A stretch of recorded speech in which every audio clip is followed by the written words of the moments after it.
So the next session that I am very happy to introduce is about revitalizing our cities, relaunching our economies, obviously following on from this major disruptive event that we are actually still going through, COVID. Can I introduce to you the chair of our panel, Martha Thorne, who is from IE University, the School of Architecture and Design. Welcome to the stage. And Martha has got a really interesting panel to debate these issues, and she will introduce her panelists to you. Martha, over to you. Thank you so much. Thank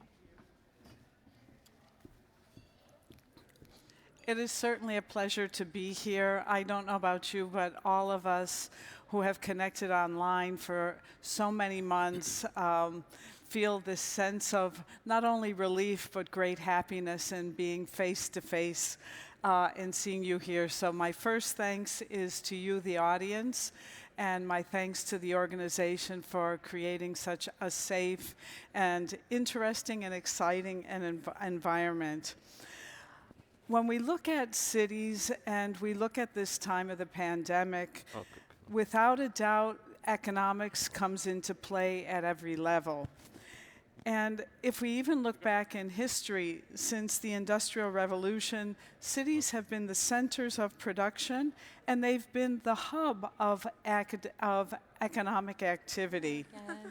And not only economic activity and production, but innovation, education, and everything that brings us together as communities and societies. And now, cities have suffered so much with the pandemic. But not only that, our global challenges of rapid urbanization, climate change, migration, and a whole host of other challenges we're facing mean that cities need to relaunch themselves and relaunch their economies. The most successful initiatives, and we'll hear about some of them today, and we'll discuss which ones can be taken into the future. Some of those initiatives have to do with innovation and the use of new technologies. But how can we guarantee that cities relaunch their economies in a positive way, in ways that have impacts that are positive for the social aspects of cities, the environmental perspective, as well as those ideas of city form and innovation? Today, it's my pleasure to join some experts in this field who will discuss and give you their views.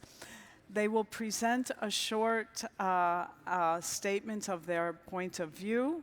Then we'll have a debate and a conversation up here. And then I would invite the audience to go to the microphones in the last minutes with your questions. So keep your questions in mind. And when it's your turn, please make them concise and directed at either the whole panel or specific people. And now I would like to introduce my colleagues in the order that they will be sitting in the chairs. So the first is Miguel Gamiño. He's Executive Vice President for Global Cities Enterprise Partnerships at Mastercard, and he's been in this role since 2018. And he looks at global activities with cities and City Possible platform. He's an expert in public-private partnerships because he believes that they drive civic efficiency, inclusivity, equality, and we all hope a better life for all. The next person is Cassie Roach, and she's Vice President of the Global Public Sector segment, at Cisco. And she's responsible for the development and execution worldwide of worldwide government, this education and healthcare within the Cisco company. So she has a lot of experience reaching out to cities across the world in different sectors and with different areas of interest. She's a business leader and highly regarded for her expertise in leading organizational transformation and driving sustainability long-term. Then our next person we have is, excuse me just a moment, our next person trained as a medical doctor, but now Ajay Nagabhushan is Secretary to the Government for Urban Development in the Indian state of Karnataka. And for those of you like me who don't know too much about Karnataka, Bangalore is the capital city of this state, so we can all imagine that it is a region that is growing, transforming, and changing in remarkable ways. And I'm sure he will give us some insights into that this morning. And then finally, on remote connection, we have Soo Jin Kim. And she is the Deputy Head of Cities, Urban Policies, and Sustainable Development at OECD Center for Entrepreneurship, Regions, and Cities. And she's also authored numerous reports on cities and serves on several policy networks. So she will be talking to us not only about cities, but linking them with policy and innovation ideas. So without further ado, I'll come over to my chair and I will ask our presenters to begin the panel discussion. Thank you for joining us. Okay. Miguel, you're up. All right. Please, Miguel, if we're looking at cities in the future, are you optimistic, pessimistic? And from your professional perspective in Mastercard, what do you see are the biggest challenges and opportunities? Sure. So thank you for having me. I choose to be optimistic, partially just out of my personality. But genuinely, I think cities are, undergoing a change for sure in response to the impacts of the pandemic. But I think it's a tremendous opportunity. I think it's an opportunity for cities to harness the moment to make themselves more livable, more resilient, more sustainable for the people that choose to live there. And I use the word choose on purpose because one of the things that has changed is people have choice and they're exercising that choice. So there was a lot made of the impact of the pandemic on urbanization. There were people talking about were cities dead. I don't think they've died at all. I think they've changed, and I think they're forced to be a bit more responsive to the realities of what people need. A lot of the strategies that were in place pre-pandemic, like digitization and inclusivity, are just more important now than they were before because the consequences of not doing it are more grave. It's no longer just about conveniences and efficiencies. Now it's about the realities of being able to prosper in the cities that are doing those things well. So I think not only am I optimistic, I'd really genuinely think it's an opportunity to use technology as a tool to create a place where people can live, work, and play in a fashion that makes them feel like they've got a real opportunity to prosper and to take advantage of the environment that they're living in. I'm going to push you a little more because you still have 2 minutes. It sounds lovely, but cities, people, how do you do this? Well, I think the realities of a city that doesn't offer digital access to everyone who lives there is going to create two factions. Pre-pandemic, we used to talk about something, just as a specific example, we used to talk about something called the homework gap. The idea that if people didn't have connectivity at home, then the children in that home couldn't compete with other children when they had to go home and do their homework because they didn't have access to the resources to do research and all of that stuff, right? Well, that in the face of the pandemic, that went from a homework gap to an education gap. Yes. Full stop. If you were now asked to stay at home and educate or work from home, if you didn't have not only access to the internet, but sufficient access to the internet, you could literally not compete. You could literally not be educated. You could literally not have access to healthcare. You could not work from home. You wouldn't have those choices. And so just as a specific example, this concept of digital equity or access to broadband went from something that had some level of consequence to now being a very specific impact to your daily reality. Great. Thank you. Let's move on with these opening statements. Cassie, it's a pleasure to have you. How do you see cities? Challenges, opportunities? What would be your opening statement so you give us your position as to what you're looking towards in the future? Thank you, Martha. I appreciate it. It's great to be here. Thank you to Smart Cities Expo and World Congress and my esteemed panel as well. Some of the things that we think about, the time to revitalize is now, and thinking about cities of the future, thinking about how we move from cities of today to cities of the future, one of the critical elements will be trust. Trust will be the currency in the digital age as we build forward, and it will be something that we build across public sector, private sector, the communities as well. I think there are a number of other things that help us move towards stabilization in our communities. As we know, on a global basis, we see much of the stimulus funding coming through. That's an opportunity for us to really work together and build that trust and build it together as business leaders, as government leaders, as technology innovators, and be able to do that in a way that we serve the communities very, very well. I think we have three moral obligations from that context. The first one is to connect everyone. The second moral obligation that we have is to be good stewards of technology. The third moral obligation that we have is to protect the planet. And when we touch on those at a little bit deeper level, connecting everyone, we've all talked about closing the digital divide. When we do that, we will lift 500 million people up out of poverty and have an opportunity to put roughly $7 trillion, add that to the global GDP. So that is such an imperative for us, together with the communities, to be able to do that and connect everyone.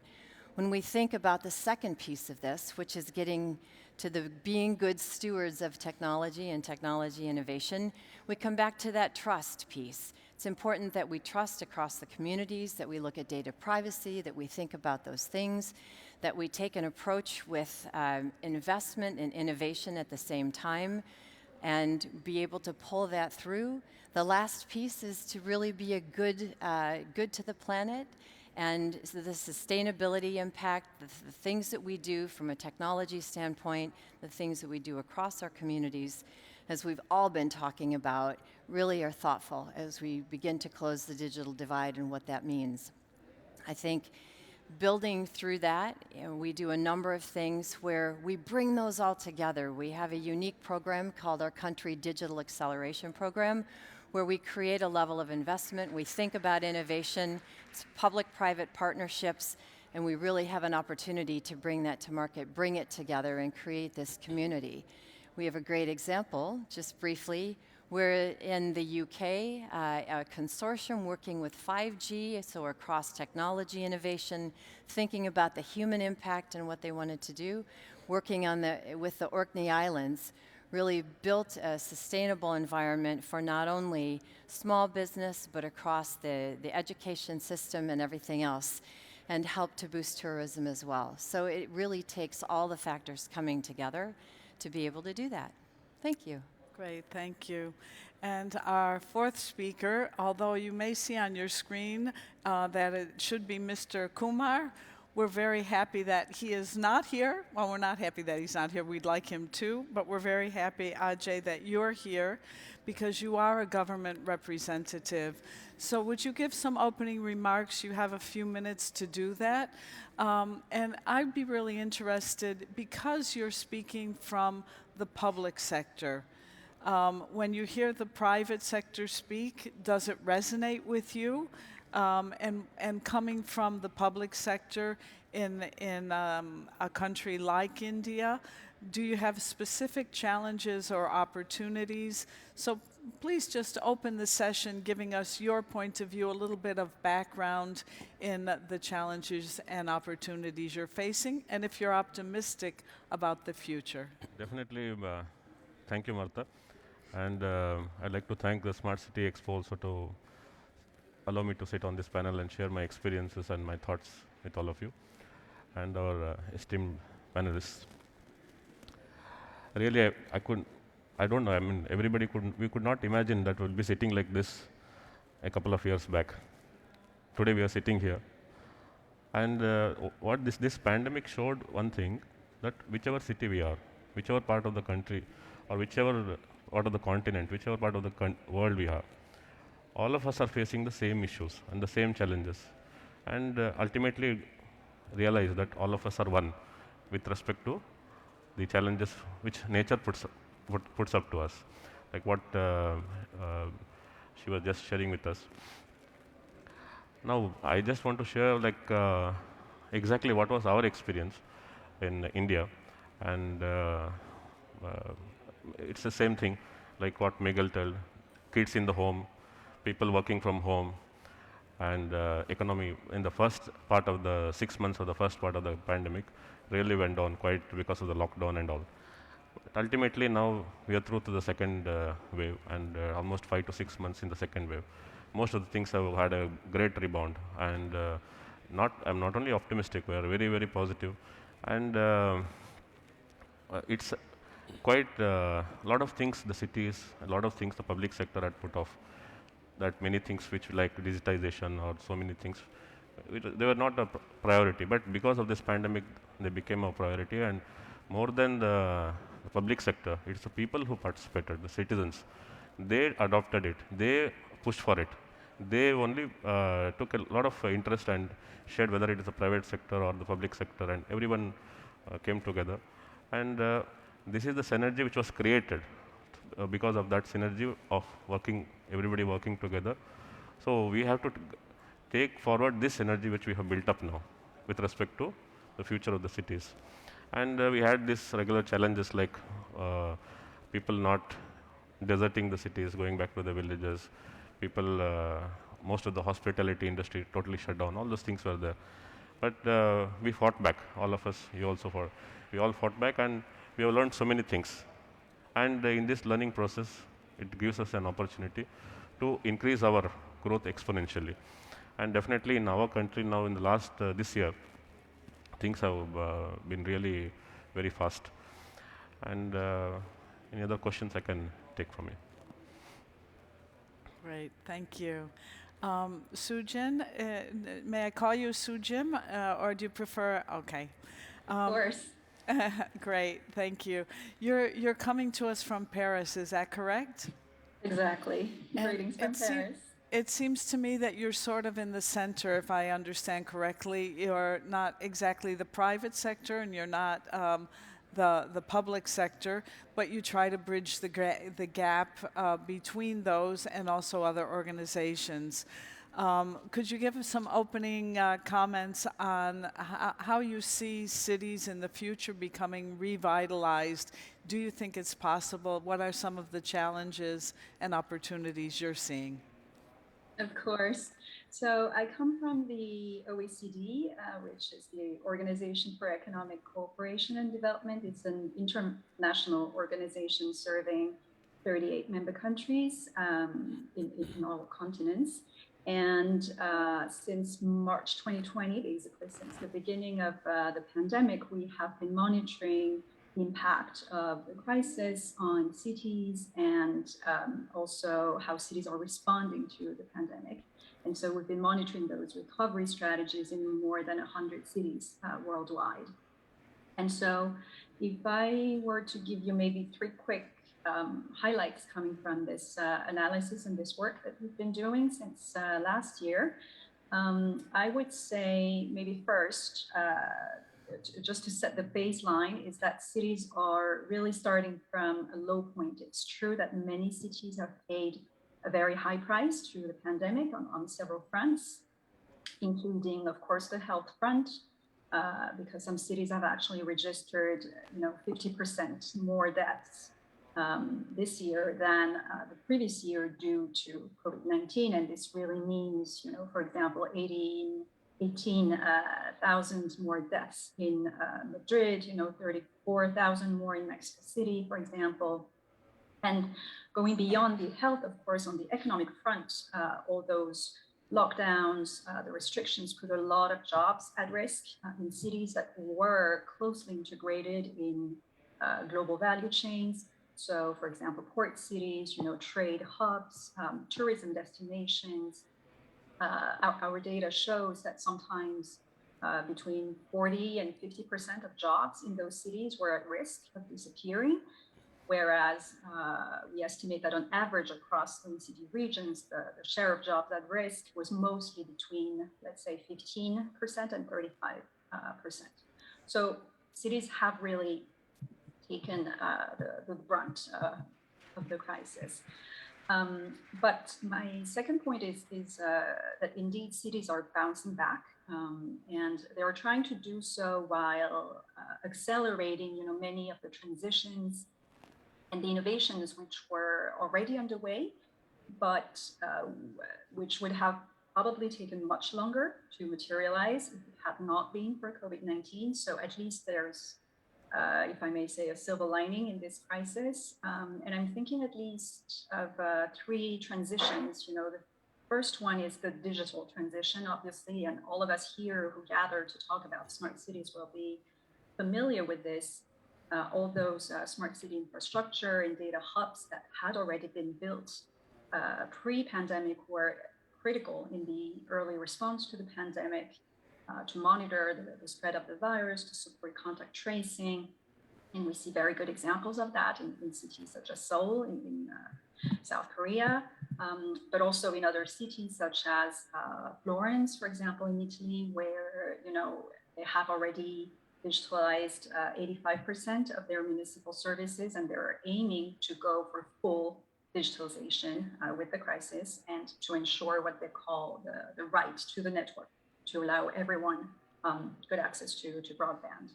So that's one example of transition, but there's also the transition towards a low carbon and more circular type of economy. And so you've got many cities that are boosting the offer of more sustainable urban mobility. For example, in Bogota, which already had, I think 550 kilometers of cycling lanes before the crisis, and they're adding more to that. You've got the city of Glasgow, which just hosted COP26, of course, that has adopted a roadmap for circular economy, et cetera. So there are many examples of this second type of transition towards climate. And a third type of transition, which maybe is less spoken about, but which is the transition towards a more inclusive urban future, because the pandemic has really triggered this support to the most vulnerable parts of our society, the elderly, the homeless, low-income families that were sheltered and supported during the pandemic. Many cities have frozen rents or suspended evictions, provided loans to small businesses and entrepreneurs, et cetera. So there have been a lot of innovations triggered by the pandemic that should be mainstreamed in the future of cities. And the third and final point, and I'll finish on this, is that also we've seen during the pandemic that not all those innovations required, heavy investment in technology or data, because the crisis has really brought out the best out of cities, almost out of survival instinct. And so we've seen, many innovations such as those pop-up cycling lanes or enlarging sidewalks, reforms in urban planning and what is called tactical urbanism that shows the capacity of cities to adjust quickly. And so I would say that there is, a huge potential for cities to embrace a broader transformation that combines all sorts of innovation. Great, thank you very much.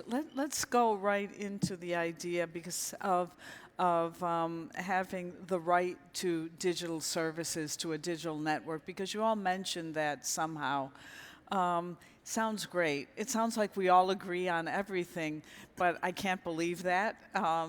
There have to be different ways to get there, and I'm very skeptical because we have signed agreements, we have lots of policy statements by organizations that sound wonderful, but then someone has to pay for it, someone has to implement.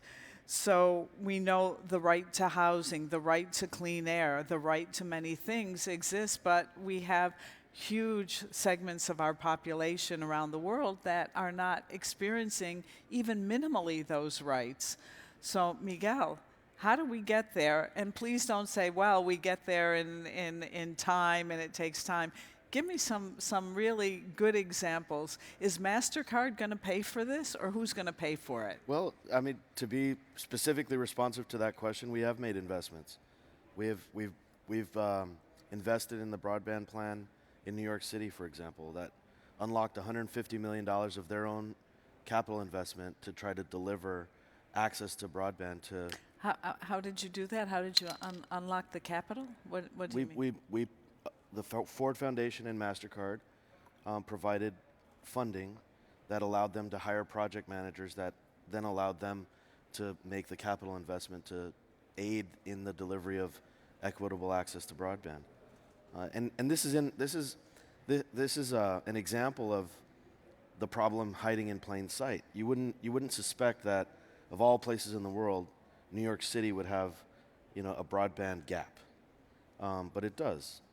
As did San Francisco when I was there, as does many parts of the developed world, and even further so in the developing world. I think we have to be, to your very pointed question, I think we have to get serious about the problem we're actually trying to solve. This isn't just about fiber to the home. This isn't just about equipment and infrastructure. That's an element of it. But delivering the availability of access is one part of it. You then have to make sure that people know how to use it. So there's a digital literacy element that has to be employed. And you have to make sure that people value it, that they actually understand why they should be investing in it themselves. There's a lot of times people, the decision maker in the household might not be the critical stakeholder of that decision. And the most obvious example is the parents who may not fully understand the impact of having or not having broadband access in the home on their kid and their kid's education, right? So they may choose to put their money elsewhere for good reason without fully understanding the impact of that decision on the future generation. Absolutely. And Cassie, what about this? Because we know that, for example, with availability of MOOCs and other educational platforms, it doesn't always reach the people who could most benefit from it. And Cisco is a company, in my mind, I think Cisco is technology and networks. How do you approach this problem? How do we make the right to connect to the network but go beyond to really use it in a way that will change people's lives? Any ideas?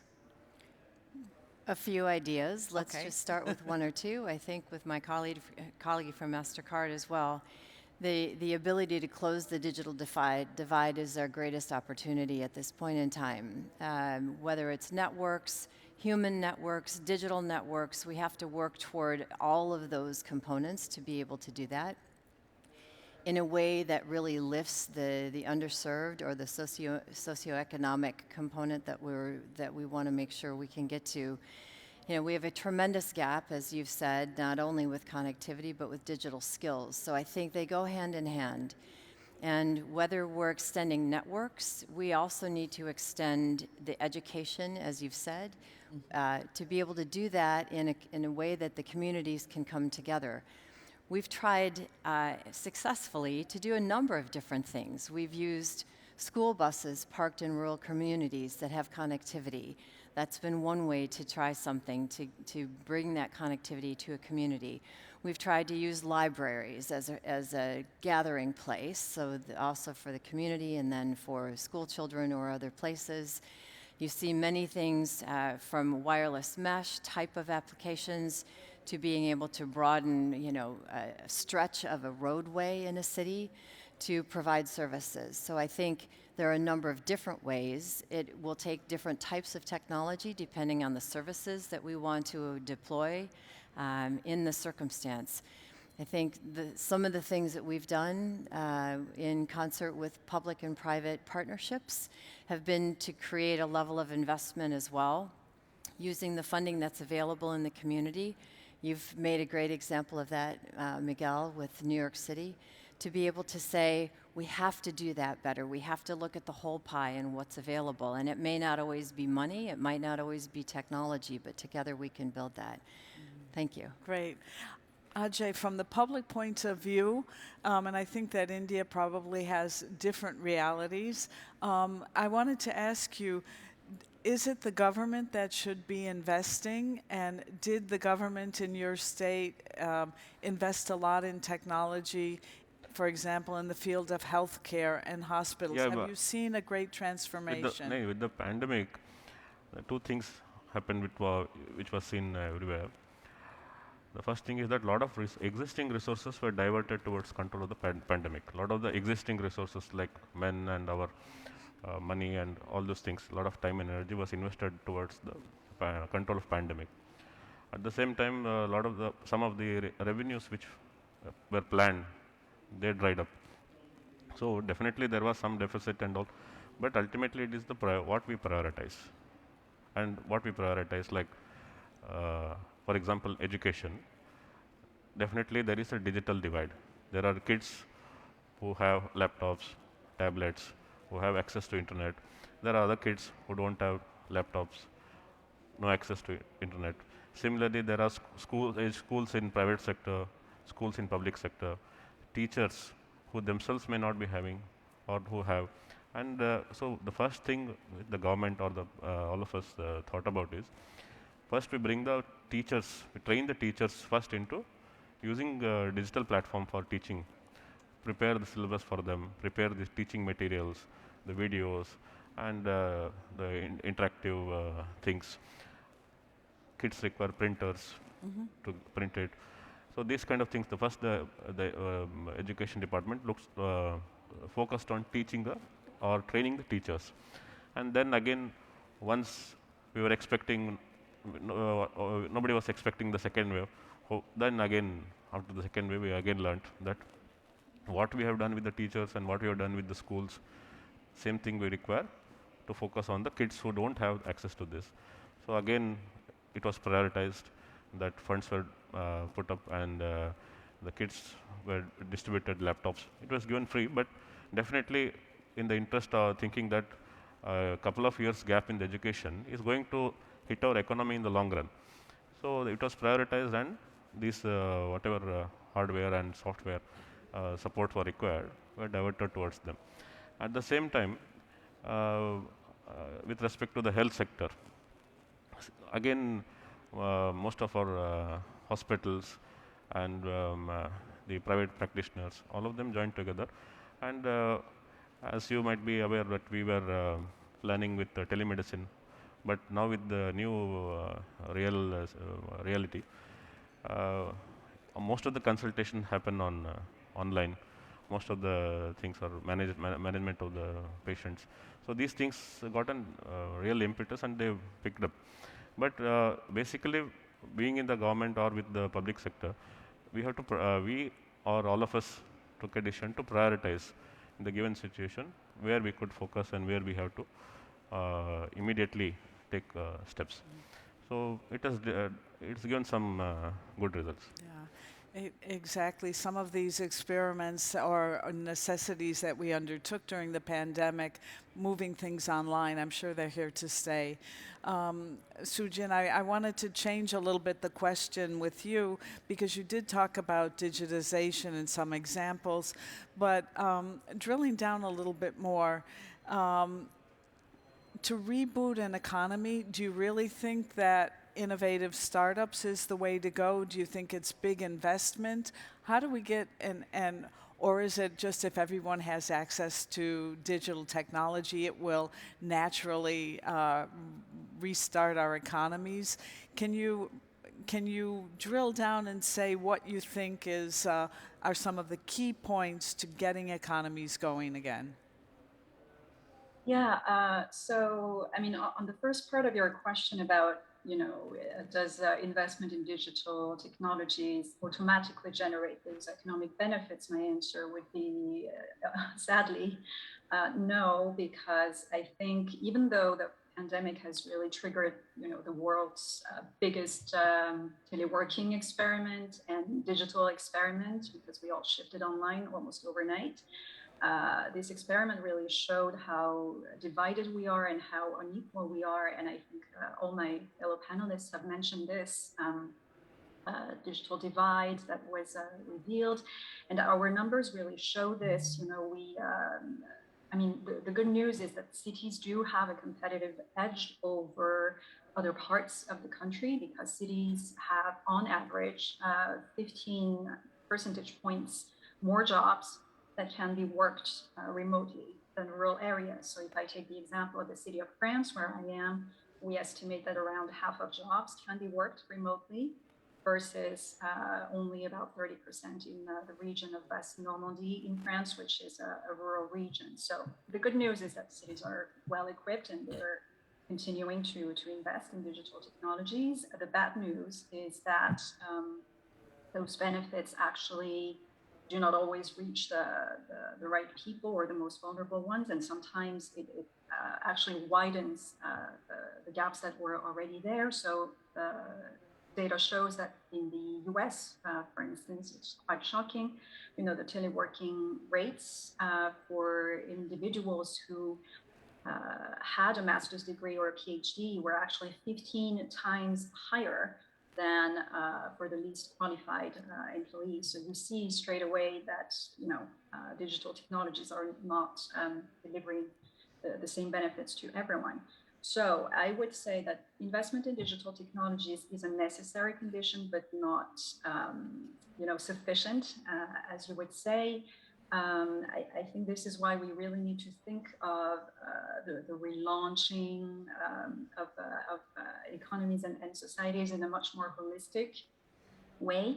And by this, I mean that you have to think of the trade-offs, the policy trade-offs that might happen, and the distributional impact, meaning the costs and benefits of a given measure, a recovery measure, on different population groups, on different types of businesses, such as SMEs and small entrepreneurs, right from the start of designing the recovery measure, and not exposed almost as an afterthought to sort of remedy the potential side effects on climate or on inequality. So this is something to be done at the very beginning of designing the recovery strategy or the stimulus package that you're going to put in place. Yeah, I think that trade-off aspect is really important. I have two questions, and maybe we can go a little bit quicker because I want to get to the audience after a bit. But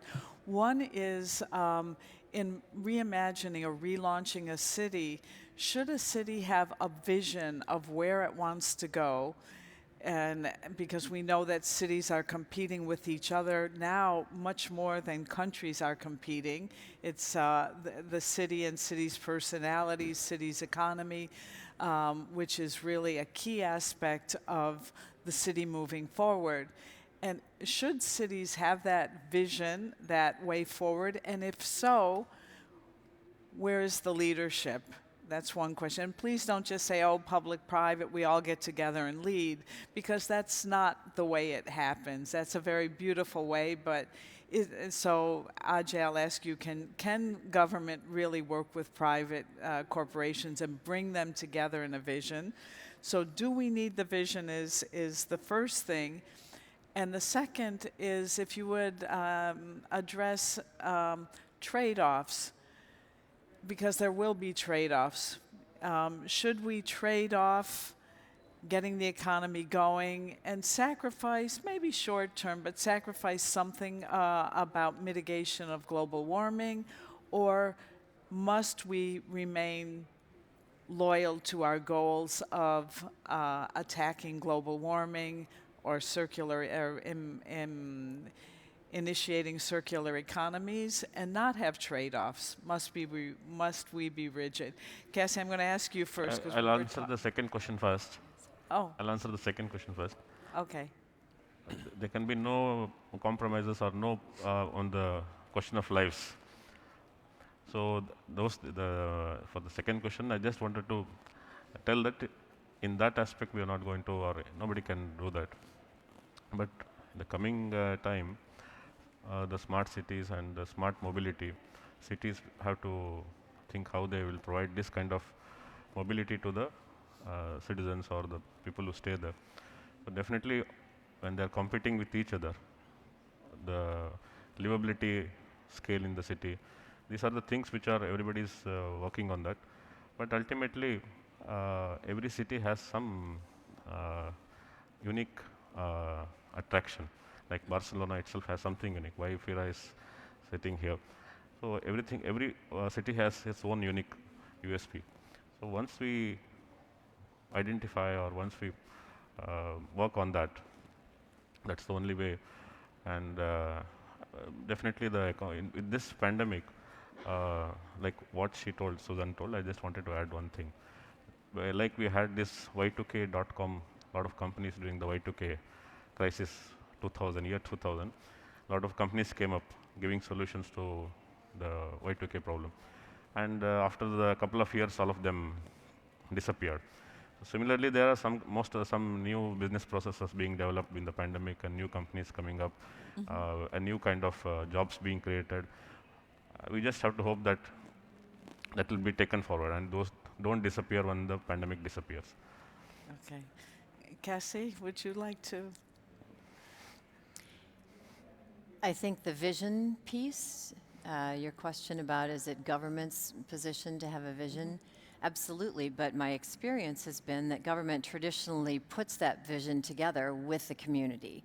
And so I don't know that it's explicitly a government's vision, but yes, I think once you build it, likely it is government's position to be able to communicate that, establish the vision, make sure that you've got alignment in the community. So yes, it is a yes with, a yes and from that perspective. I think there are also trade-offs then to the second piece, just as you were suggesting. There are trade-offs in terms of the priorities and the dynamics we will have to manage through. So if it is something that's for sustainability versus closing the digital divide, if we can figure out how to do a little bit of both, that might be something else. But there will be trade-offs, absolutely.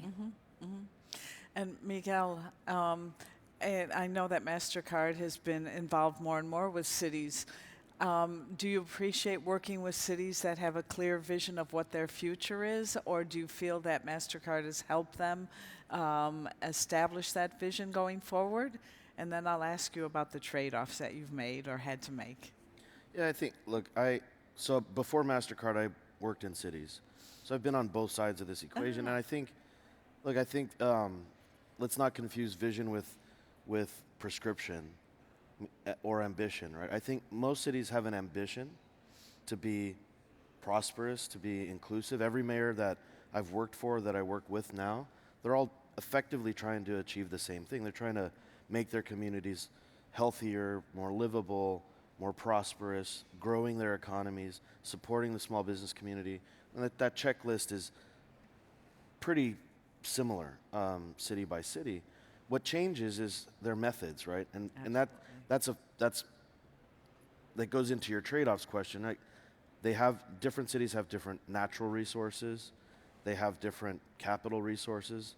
They have different private sector and institutional partners available to them. And those are kind of the opportunities realities, right? Like what do they have at hand to employ towards achieving that ambition of prosperity and economic growth?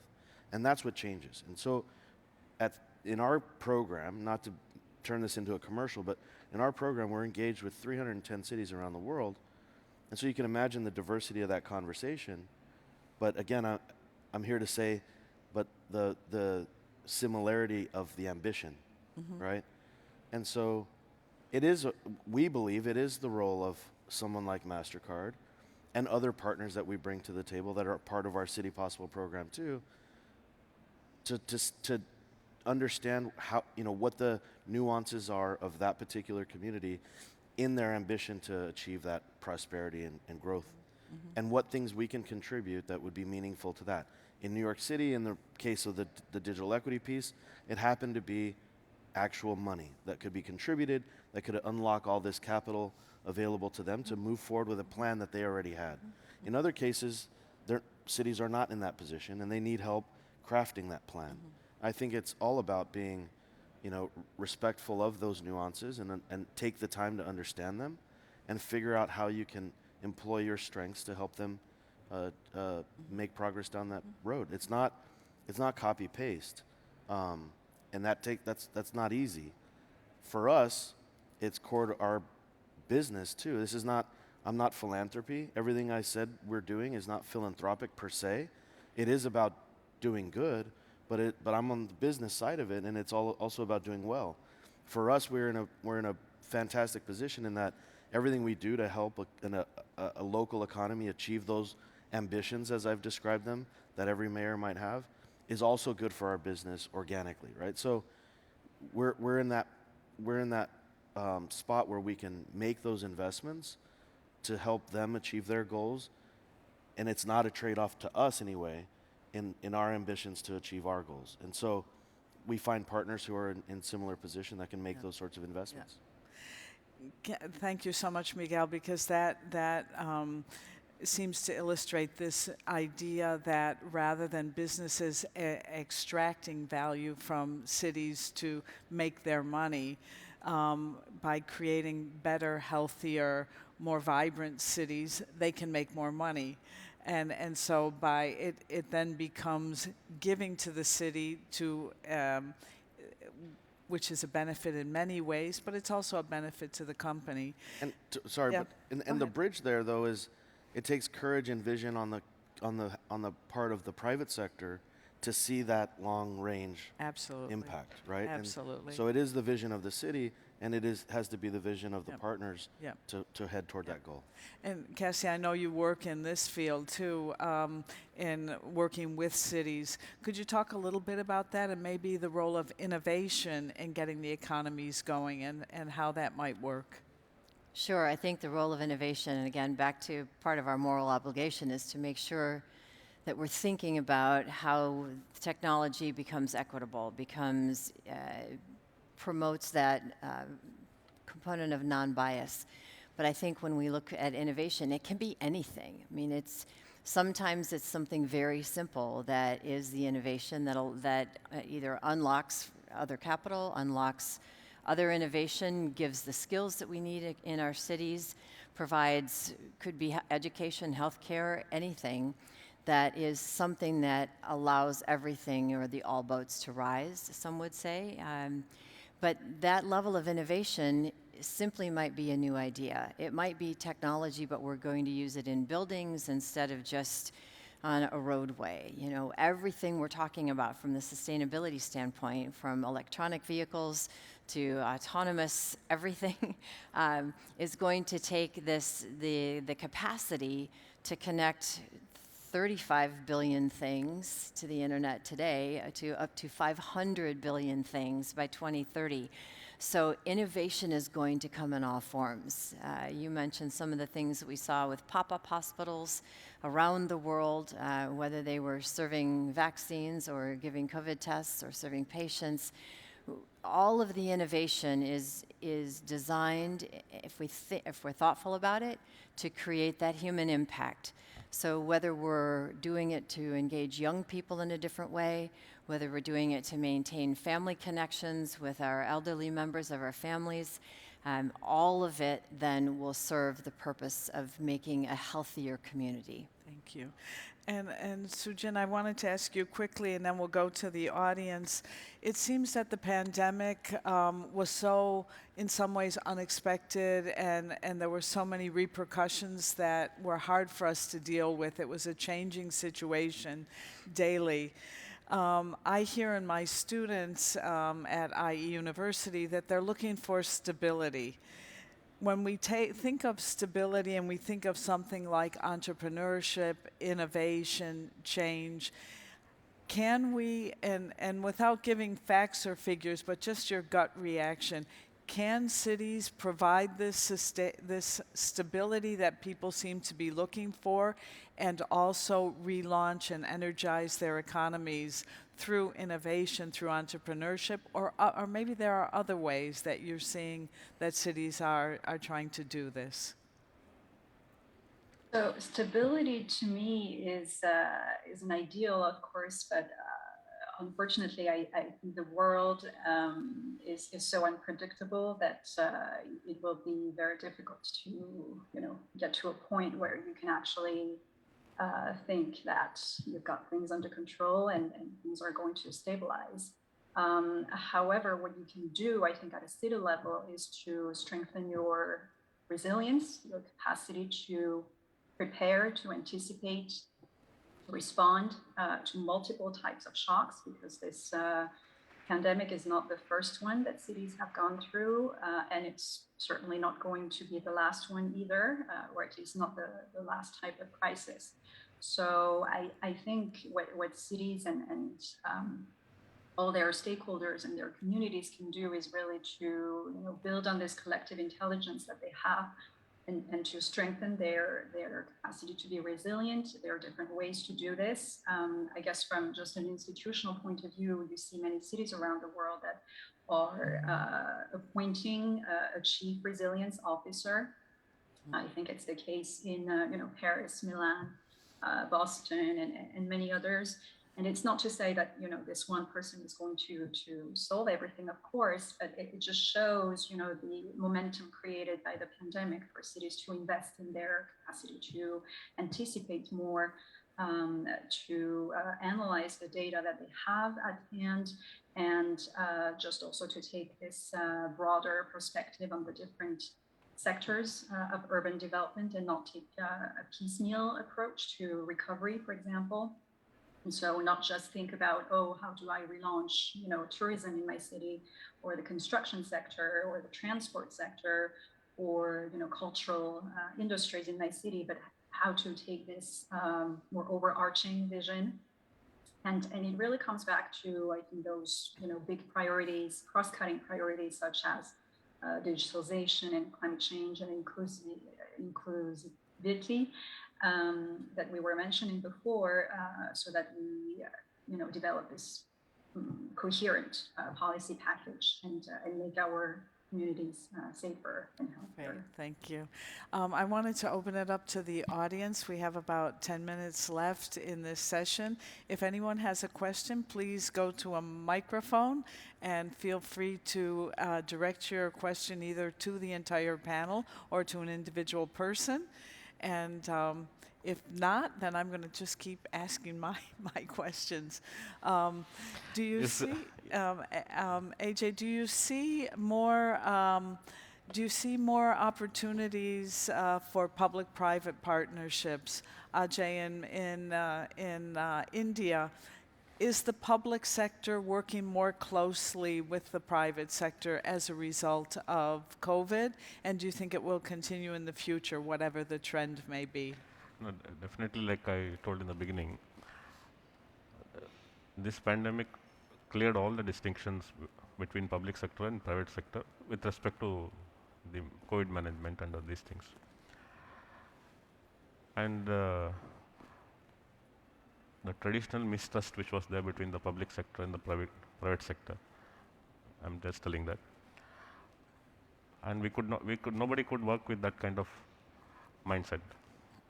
So when the pandemic threw a big challenge, like what I told, it's only with mutual trust and sharing of responsibilities.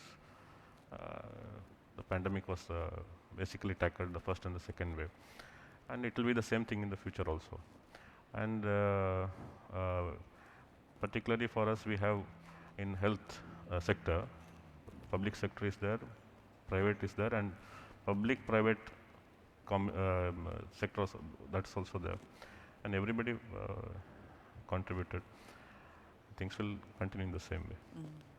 Great, thank you. Miguel, public-private sector, is there an area that you wish more were being done in that field? I know you've mentioned some examples of New York, but if you had a magic wand that you could do more bringing public and private together? An example of what you would like to do or what you would hope for?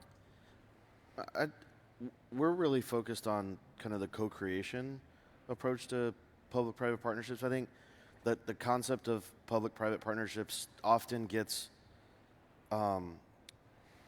synonymous with just access to capital, right? Privatizing a road, turning it into a toll road, that kind of like, accessing private sector money to help deliver a public service obligation. What we're experiencing in real time is a different form of partnership, where we're sitting at the table together, talking about the urban challenge to be addressed, right?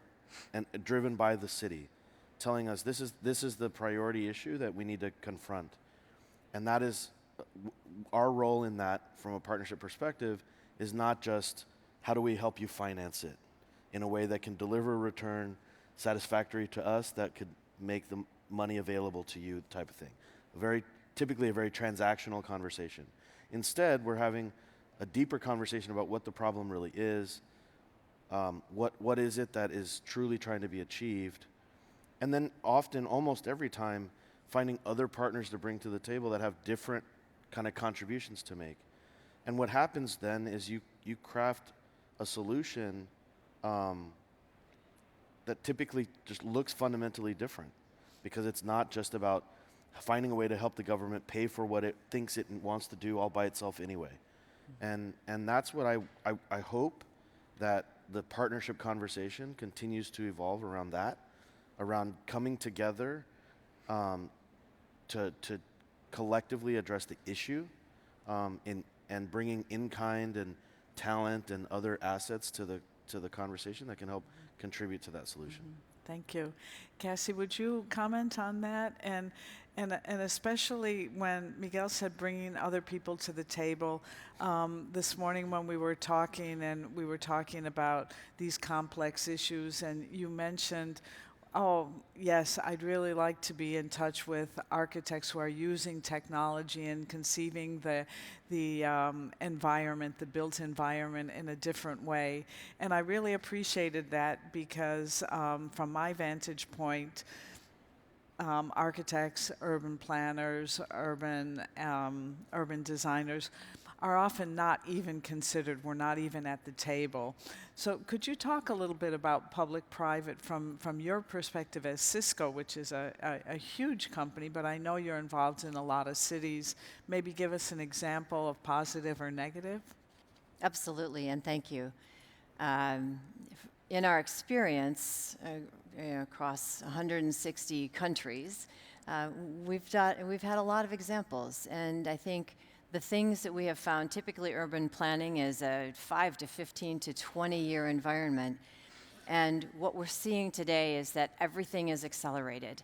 The desire for the return, the desire for the impact in our communities, this idea to close the digital gap, we cannot do it fast enough. I think to be able to do that, and we believe that in terms of powering inclusive future for all, you have to have folks at the table who understand how things are done today so that we can challenge the status quo, do it differently in the future. There's room to have all of the conversations, but the public-private partnership components, we're seeing far more participation in that than we typically do.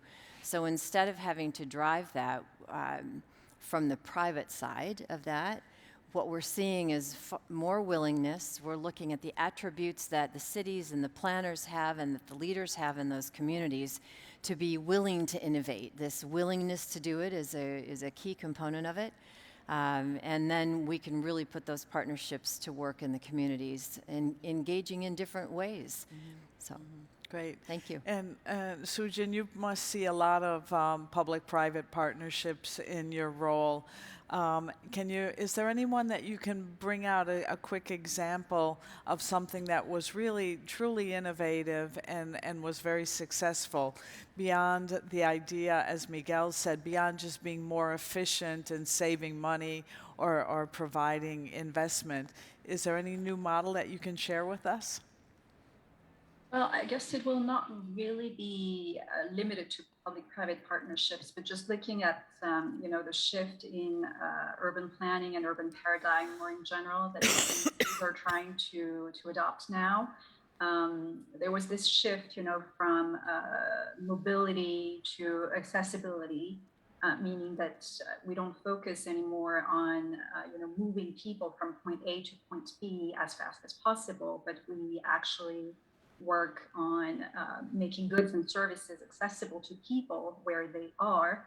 And so the concept of the 15-minute city, for example, that some of you might know, Yes. it's a very popular concept at the moment, especially in Paris, where there's a deputy mayor just doing that in her portfolio. But it also exists in other cities, such as, it's 10-minute city in Brussels and 20-minute city in Melbourne. But basically, it's a real shift in urban planning in the sense that you're trying to make job opportunities, education opportunities, healthcare services, and culture and leisure accessible to people. And that's a very well intentioned and a very promising concept as such. But just going back to something that Miguel was saying, I think earlier, that this kind of concept cannot be replicated or copy-pasted everywhere because all cities are different and not everyone can afford to live in a place where they can bike to work and have access to, healthcare or culture within those 15 minutes of walking and cycling. So there's this risk of creating or at least aggravating segregation and inequalities. And so this is where I think this partnership or this co-creation, co-design of cities, not only between the public sector and the private sector, but also stakeholders, really citizens themselves, comes into play. And this is also where digital tools and smart city tools, of course, but also more digitally enabled platforms and services can help in this co-design. And you've got cities already doing this, For example, San Francisco with the Civic Bridge platform. We've got Lisbon with participatory green budgeting practices, etc. So I think there's a lot of innovation going on already that could be scaled up. Thank you so much. Unfortunately, we're at the end of our session. I just want to thank the speakers. You were fantastic. And if I had to list a few takeaways that give me enormous optimism, one is there is a shift in definitions. It's not the old ones, but it's new ones rather than just crossing the digital divide. It's really accessibility. Miguel, you mentioned it from the point of view of asking the right questions. That's something that maybe we didn't do in the past. You talked about the fact that there would be new criteria for evaluating the things that we do. It's not the old one goal, one answer, but it may be a complex goal, and we have to find those complex answers with many stakeholders, not just public, private, but I hope academic institutions and other stakeholders as well. And then finally, the idea it's not an either or, that it's both. We do have to set priorities, but we don't always have to sacrifice one for the other. We have to find a way to combine equity and economic activity, sustainable goals, along with living in our cities that exist and making them vibrant and places of innovation and activity for all. So once again, panelists, thank you so much, and thank you to the organization. It's a pleasure to be together physically in this room, and I hope that we can continue our conversation at some other point in the future. Thank you. Thank you. Thank you.